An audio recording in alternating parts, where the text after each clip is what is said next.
Imagine a man standing in Nineveh nearly 2,800 years ago. The sun begins to disappear. Day turns to twilight. Fear spreads through the city. Priests panic. Officials rush to record what is happening, and one Assyrian scribe presses a few words into wet clay. He has no idea that thousands of years later, astronomers would verify exactly what he recorded, or that his record would help historians date events connected to the Bible. This is the story of the celestial event that helped date the ancient world. The Assyrians were one of the most powerful empires in the ancient world. Ruthless, organized, and obsessed with record keeping. Every year, officials recorded major events: wars, rebellions, military campaigns, and the reign of kings. These records became known as the Assyrian Eponym Chronicles. One entry describes something extraordinary. In the month of Sinamanu, an eclipse of the sun took place. The year was connected to an official called Sagale. Today, we know this eclipse as the Sagale eclipse. To us, an eclipse is fascinating. To the Assyrians, it was terrifying. The king's fate was often tied to the heavens. A dim sun may mean judgment, defeat, rebellion, even death. When the skies changed, empires paid attention. But today, we understand something that the ancient civilizations didn't.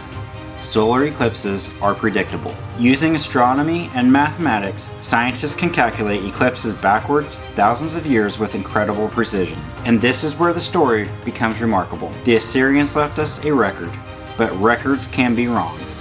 Legends can grow, stories can change. So how do we know that this eclipse actually happened? Because the sky keeps records too, and unlike ancient empires, the sky doesn't forget. NASA maintains eclipse databases that allow astronomers to trace eclipses across history.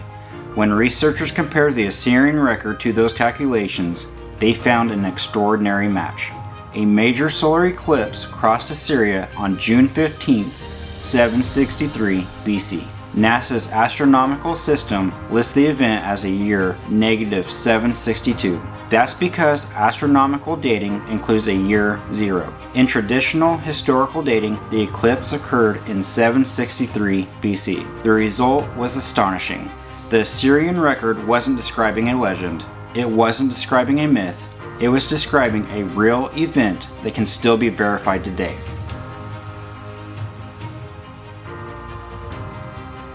This single eclipse became one of the most important anchor points in ancient chronology. This was like finding a lighthouse in the middle of a storm. Much of ancient history is reconstructed from fragments. Kings, inscriptions, battles, records copied and preserved over centuries. But an eclipse can be calculated. It doesn't care about opinions, it doesn't care about traditions.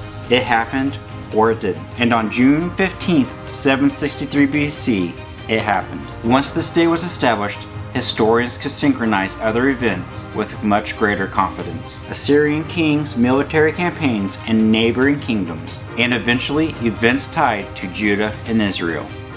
Suddenly, the timeline of the ancient Near East was becoming more precise. This is where the story takes an unexpected turn. While Assyrian scribes were recording events in Nineveh, a prophet was preaching in Israel. His name was Amos.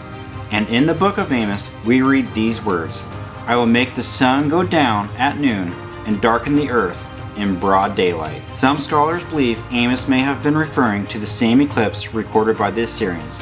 If true, it would place the ministry of Amos alongside a datable astronomical event. Was Amos describing the eclipse? We can't know for certain. Most scholars see the passage as prophetic imagery. Others believe it may reflect a real event witnessed by those living at the time. Either way, the timing is remarkable. At first glance, an eclipse in Assyria has nothing to do with Moses, nothing to do with Solomon, and nothing to do with the Exodus. But history is often connected in ways we don't expect. Once Assyrian chronology is anchored, historians can date interactions between Assyria and the kingdoms of Israel and Judah more confidently. That helps establish dates for biblical kings, including Solomon. From there, scholars can work backwards through the biblical timeline. One important passage comes from 1 Kings. It states that the Exodus occurred 480 years before Solomon began building the temple. If Solomon's 4th year is dated around 966 BC, that places the Exodus around 1446 BC. Not every scholar agrees. Some say that the numbers are rounded, and some prefer later dates for the Exodus. Regardless of where someone lands in the discussion, the eclipse remains an important anchor point in the chronology of the ancient Near East. Think about what we have just seen. An Assyrian scribe records a darkened sun. The empire falls, the tablets survive. Centuries pass, kingdoms rise and disappear. The record is buried beneath the earth, then it is rediscovered. Modern astronomers calculate the movements of the moon, and suddenly, a moment witnessed nearly 2,800 years ago comes back into focus. Few things connect the ancient and modern world like that. It is the one rare moment where astronomy, archaeology, ancient inscriptions, and biblical history all intersect.